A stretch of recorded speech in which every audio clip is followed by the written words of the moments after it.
All right, good morning, everyone. It's time to start another day. We got to deliver this local load. Then we got to find a load, man. We got to find a load. So we're going to roll over to Tracy, make this delivery to Costco, and we got to find a load. Roll the music.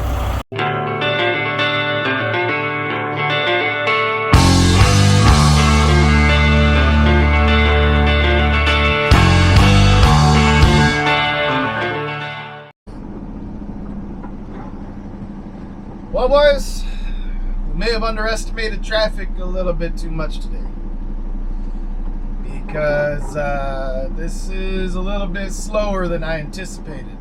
It's slow going. Maybe this fog has a little bit to do with the slower pace than normal, but I might be a couple minutes late. Really depends on how quickly these we can get back up to speed from these little slowdowns. But yeah, just got to get over here to Safeway. Not Safeway. Heaven forbid Safeway. That'd be like an 8-hour ordeal. No, we're going to Costco. Costco in Tracy, just down the street from Safeway. But we'll go into Costco and make this delivery. Hopefully they don't mind me being a couple minutes late, because it looks like my estimated time of arrival is 7:31 right now.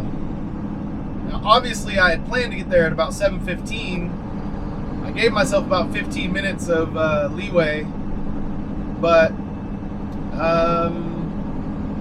yeah, things aren't going as planned this morning. But anyway, let's get over there and we'll make this delivery, and we'll try and find a load for the afternoon. All right, so we got in line right at 7:29, so we made it here. But this is a lot different from the last time I was here. They built a whole new entrance, this big check-in area, so pretty different from how I remember it. Pretty different, but looks fairly efficient still. Looks like they know what the heck they're doing, and we should be checked in here in no time, hopefully. But I'll get checked in, and then we'll see how long it takes us to get out of here. 7:30 is when we got in line over here, so I'm willing to bet you I'll be out of here by 8:30, maybe 8:40. All right, we got in here to our spot, so things are a little different than I remember them. Of course, it's been 6 years or whatever it's been, so no more pagers. They used to give you a pager and make you park off to the side. Well, now they give you a door right away, but you park across from it. So there's a guy in my door right now. Once he gets done, then I open my doors and back in. So we'll see how long this takes, but should be fairly quick, I think. So I'm gonna hop on some load boards. We're gonna take a look and see what's out there, because we gotta find something for today. So let's see what's going on. All right, so we're looking at this load board, and this is my normal search parameters, within 150 miles of Turlock and within 450 miles of Bakersfield. It just kind of catches a lot of the areas I'm trying to get to. Obviously, 450 miles of Bakersfield gets all of California pretty much, and then gets Phoenix and Vegas and Reno and all that good stuff. So I'm not loving what I see here.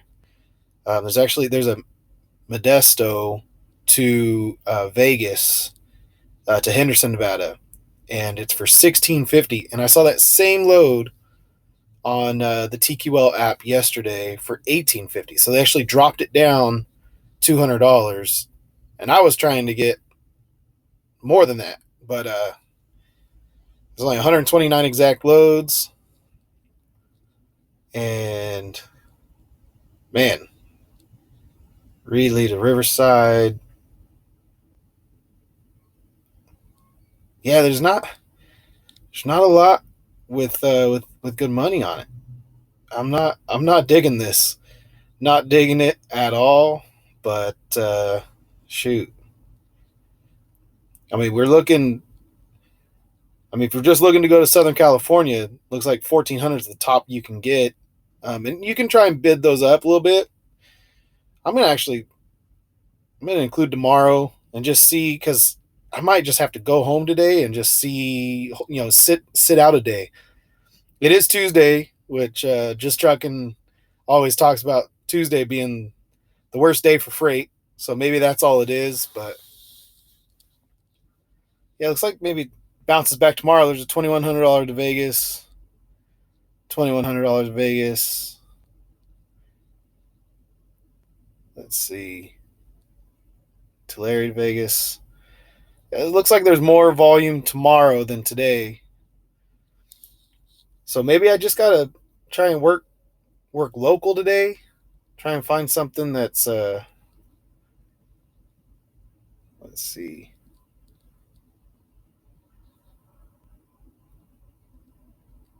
Tracy to Rialto. Yeah, I'm not loving what I see here. Really not.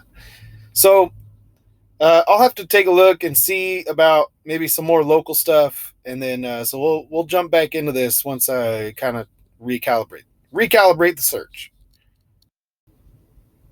All right, so I did look local, and there just wasn't much there. There was some stuff, like stuff that picked up in Stockton and delivered in Stockton, a Tracy to Tracy.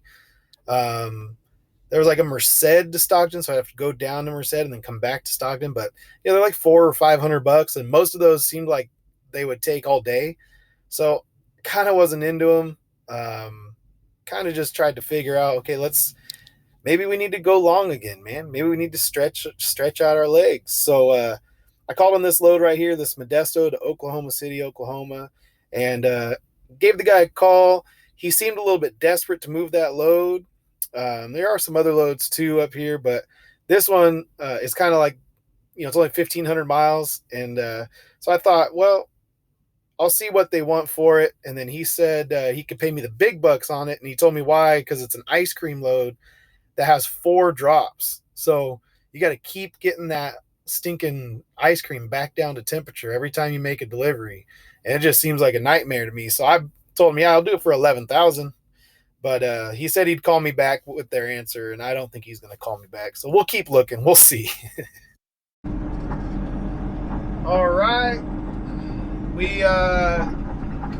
We're empty. It's 9:15, so that actually took a little while. What's funny, it was like an hour and 35 minutes of being like actually over there at the dock and at the whatever. But got here at 7:30, so I'll leave here at 9:15. And anyway, so we gotta check out right now. I'm getting a phone call. Hold on, let me see who this is. Hello, this is Nick. Hello, this is Nick. All right, that was nobody. All right, coming up to the exit. Stop sign.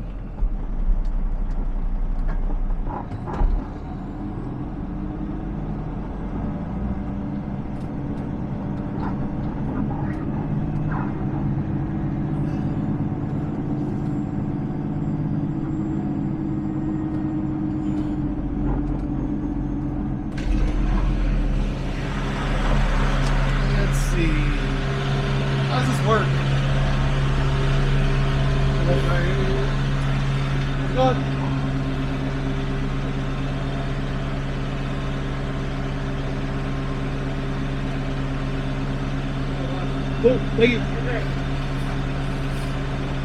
All right.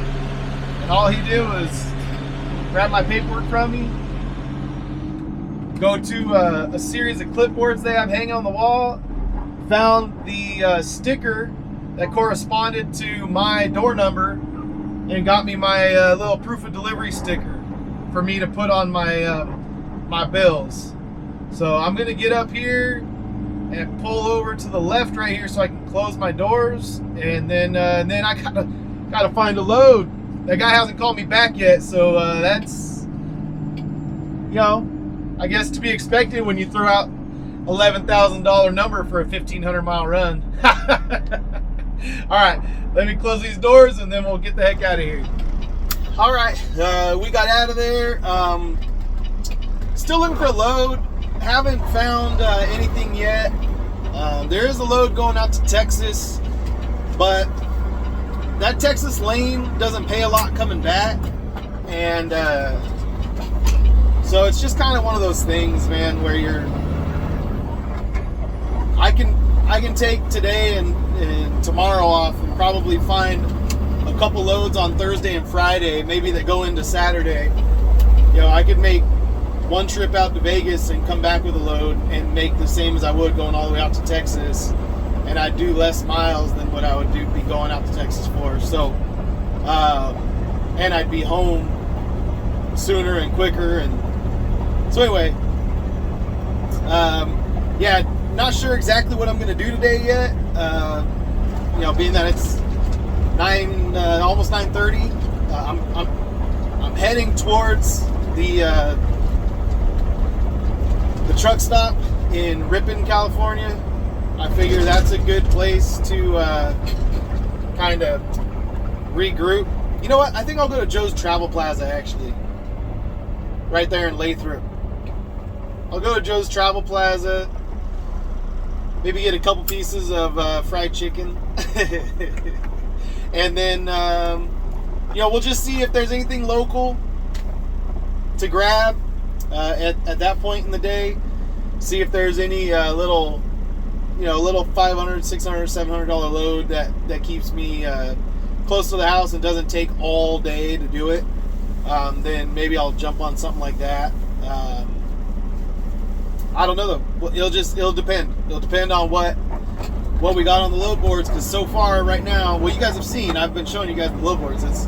There's stuff, but it's not, none of it lines up the way that it should for the money. So if something's got money on it, it's because it's got 4 drops and it's an ice cream load.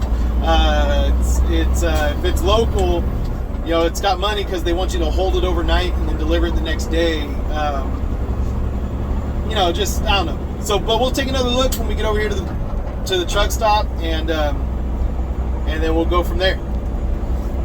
All right, we're gonna call on this load right now. It says Tupelo, Mississippi.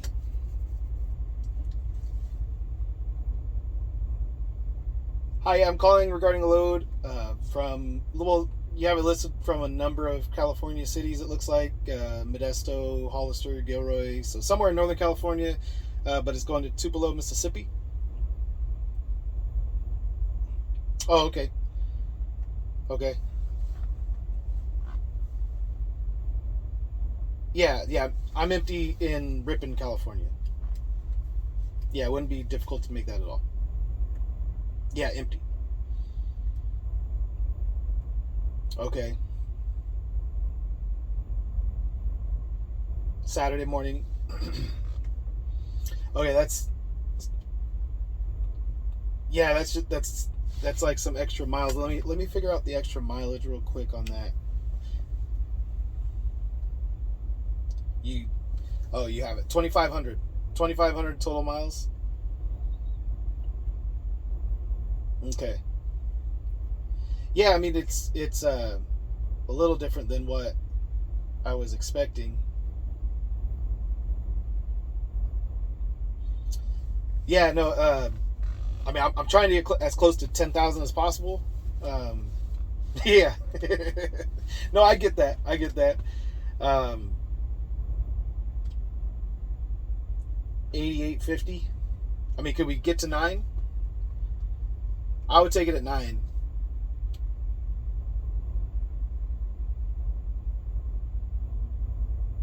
Yeah.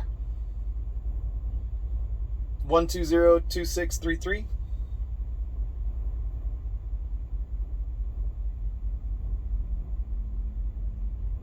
Yeah, no, okay. Yeah, let's do it. Let's rock and roll. Sounds good to me. Okay, I'll look for the email. Yep, that's the one. Okay, thanks, bye. All right, we got a load, and it's a long one. It's a long one. It goes from Salinas and Gonzales, California, 2 picks, and then 2 drops. Robert, Louisiana, which I wasn't expecting because it just was in there as Tupelo, Mississippi, and then it finishes in New Albany, Mississippi. So he said 2,500 loaded miles. So I think we're gonna make this one happen. But I tried to get 10,000, and that was really just my starting number, just to shock him and get him off of his. They had it on there for 8,500, and I really wanted to get him up to 9, and he got up to 8,900. So 8,900 for 2,500 miles. Not quite the $4 a mile I was hoping for, but you know, decent little rate, and it'll finish up Saturday morning. So anyway, I got to fill out this carrier packet, and we'll get set up, and then go home and relax for a little while before I go and make my pickups this evening.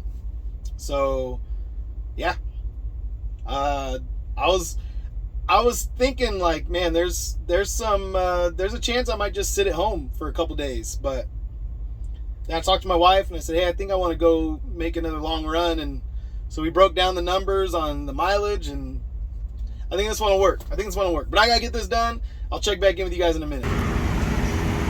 All right, we got that carrier packet all set up. Got everything ready to go, ready to rock and roll. And now I just gotta head in here, and I gotta try to find, I gotta get a couple load logs. I don't think I told you guys this, but when I dropped my trailer at the Home Depot drop yard, I got jacked of all 4 of my load logs. I saw afterwards someone said, make sure you get your load logs out. I'm like, oh shoot. Didn't even think about the fact that after I drop it, you know, it's all locked up and sealed up, bolted up and everything. And then after I drop it, they're just gonna leave the doors open, sitting out in a drop yard. Look at that freaking Peterbilt. Gosh. I love trucks.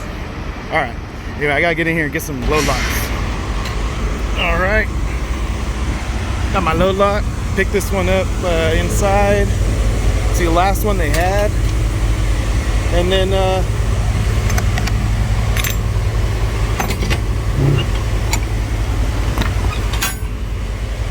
I actually have one in here.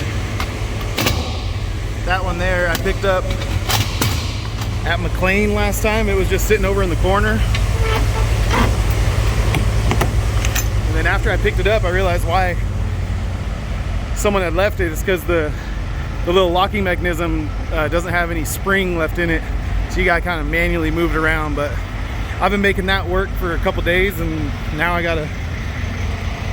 got one more. So anyway, let's get home, hang out with the wife, maybe pick the kids up from school, and then we'll go head over to Salinas to make this pickup. Salinas is about a 2-hour drive, so we got a little bit of time.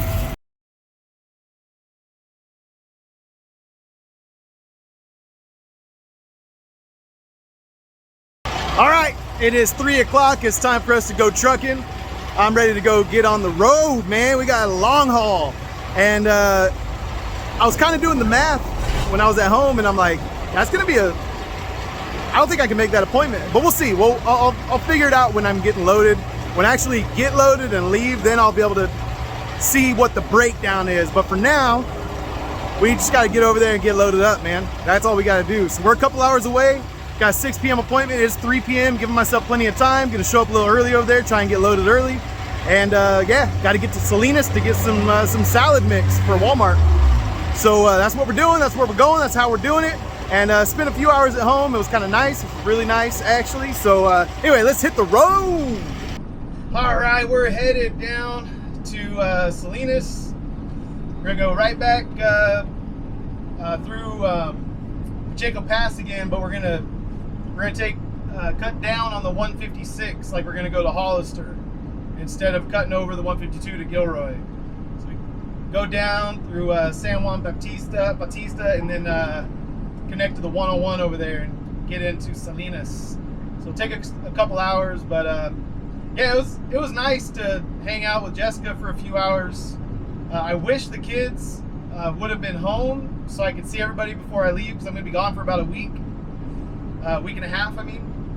But at the same time, it was really nice not having them around, because, you know, we got to just spend time together. And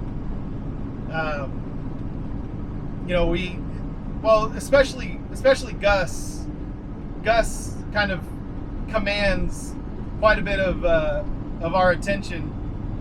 And so it oftentimes we're parents first, and you know, a married couple second. And it probably should be that way for a season, where you you know, you focus your energy mainly on raising your children so that they turn out to be decent human beings. I think that's a good thing. But oof, those are some rough bumps here. But anyway, yeah, so this is Hilmar Cheese up here, by the way. That's how close Hilmar Cheese is. It's just right down the street from my yard. Boom. But anyway, oh, hold on. All right, sorry about that. I had a phone call. Right across the traffic light from me was my cousin. Well, it's my wife's cousin's husband, but you know, we're cousins through marriage. And so he was over there. He's trucking. He learned how to drive from my father-in-law as well. So my father-in-law's got quite a tree, a family tree of truckers between my brother, myself, you know, my cousin. There's more than that too that he's trained. So anyway, talked to him for a little bit. He was just leaving Hilmar Cheese after he delivered some caustic over there in his hazmat tanker. So anyway, good to talk to him. And I forget what I was talking about, but it was good hanging out with Jessica. And now we're just gonna continue on to Salinas. And I was gonna say, actually, okay, now I'm remembering, but I guess the statistics say that children with parents of children with autism have a higher divorce rate. And so I was going to bring that up, just in saying, like, you know, it's hard when you have to be a parent first and a married couple second, and children with autism, you know, demand and command a lot of time and energy from their parents oftentimes. And so yeah, being really purposeful with the time you do have and making the most of those little, you know, 3-hour windows is really important. So anyway, that was all I was going to say. I don't know if that even connects to where I left off, because I don't remember where exactly I left off in the previous section of videos. So if it works together, then it works, and if it doesn't, you just got a little random tidbit of information, and you can be happy about that. All right, you like that. All right, let's get to Salinas.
So we show up over here, they send us to another yard over around the corner to call and check in at our appointment time, and there's like 50 trucks here, so Hopefully they've all got later appointments or something, but let me call and find out. Hold on, I gotta do this. All right, so we checked in. They said they'd give me a call when the product's ready. So I don't know how long that's gonna be, but I've got 2 pickups, one here in Salinas, another one in Gonzales, and I gotta book it. I've got a boogie. And I'm walking behind all the trailers. It's a little obstacle course back here, so anyway, we'll wait our turn. And the fog has rolled in. Nighttime has descended. It is now 8:30 and we're still in this little parking lot. This little check-in yard, they call it. So yeah, I don't know how late the other location stays open to get my second pick, but this is pretty crazy. 2.5 hours in a check-in yard. So Taylor Farms, not so hot. I've been to Taylor Farms over here in Salinas once. It wasn't this exact place, but they just have a bunch of facilities over here in this vicinity. And so I just happened to not be at this particular location. I was at a different warehouse when I picked up the same stuff I'm picking up now, basically. But anyway, there's been lots of trucks that have come in and then pulled out since I've been here. So I don't know what, like, how they're determining who gets to go, but this guy over here is the only reason why I haven't gone in and called, because that guy got here before me and he has an appointment at 6 p.m. just like I do. And so if he wasn't still here, I would start thinking that they forgot about me, or that they took my phone number down wrong, or that something was wrong. But he's still sitting here too, so I'm gonna just say that this is what happens here. There are some bad reviews on Google Maps and on the apps. So yeah, let's see how long this takes. All right, so we got assigned a door, but of course there's a truck in it, and they said he already got his paperwork, but there's no movement over there. So we'll wait for door 6. I went in and said, hey, there's a truck there. They said, oh, he just got his paperwork, just give him a few minutes to get out. So, but I don't even see him inside the driver's seat, so I don't know, maybe he's in the crapper or what he's doing. But it's like 8:45, so it's just a little bit after when I talked to you guys. Maybe it's like 8:50, 8:55 now, but to be honest, I'm running out of time to go pick up my next load, or the second stop. So I don't know when this is gonna happen, but it needs to happen soon. It needs to happen quick. All right, let's get in there. Sure, I'll be able to get in this door soon enough. Should be able to. All right, that dude took forever to get out of the spot. He just took forever. And then when he did get out, then he slid his tandems, he closed his doors, and then he got out and he had his hammer and he was doing something with his hammer. And then there was another truck next to him that pulled out next to him, and he couldn't get out and around him because this guy was sitting there. And then I don't even know what he was doing. But anyway, we finally got in the dock, and took about 20 minutes for that guy to get out of our way. But I think, yeah, already got a red light. They opened the door to see what was going on, to see what was taking me so long to get in the dock, because it was just like, dude, what's going on with door 6? They wanted to load me up. So anyway, so we should get out of here pretty quick. I think we've got 2 POs, so we've got 2 different like purchase orders, and it says one goes in the nose and one goes on the tail. But the thing is that they've got, when I go to my next stop, they've got to take the stuff in the tail off, put other stuff in the nose, then put the stuff back in the tail, and then put more stuff in the tail, because we got 2 stops, right? We've got Robert, Louisiana, and we've got New Albany, Mississippi, 2 Walmart distribution centers. So anyway, that's what we're doing. I think we should be getting out of here and headed to Gonzales shortly. That's my guess. All right, we made it over here to Gonzales, and we got El Hueso in the door. I went and checked in. They said, all right, we'll give you a call when there's a door ready. I was all right. I said, hey, how long do you think it's gonna take? I was gonna run over here to the taco truck Should I wait for you guys to call me and put it in the dock first, or should I go right now? Like, is it gonna be a while? And he's like, oh, it shouldn't take that long. And he goes, hey, yeah, he wants to go to the taco truck. And then he's like, yeah, put it in dock 26. I'm like, all right, cool. All you gotta do is tell them you want to go eat at the taco truck, and these guys are cool, and they just put you in the door like that. So anyway, now we're gonna walk down the street. There's this little taco truck down here on the corner, and we're gonna go get some food. El Gordo Velox. No, but this is where we're gonna cut the video off, because I'm gonna get this load. You know, we have the rest of this month on this food exemption for the supply chain COVID-19, you know, kind of like recovery type thing. So I don't have hours of service rules on this as far as that I have to like take certain time off and all that, but I'm kind of tired. Like, you know, that's kind of like human beings. You can't just go non-stop. So I'm gonna get loaded. I might get down the road a little bit, but then I'm gonna call it a night. And I did not expect it to be this late when I got out of here, but hey, it's always a possibility, right? Always a possibility. That's truck driving for you. But anyway, we will yeah, we'll catch up with you guys next time. Love you guys. Peace out. See you tomorrow.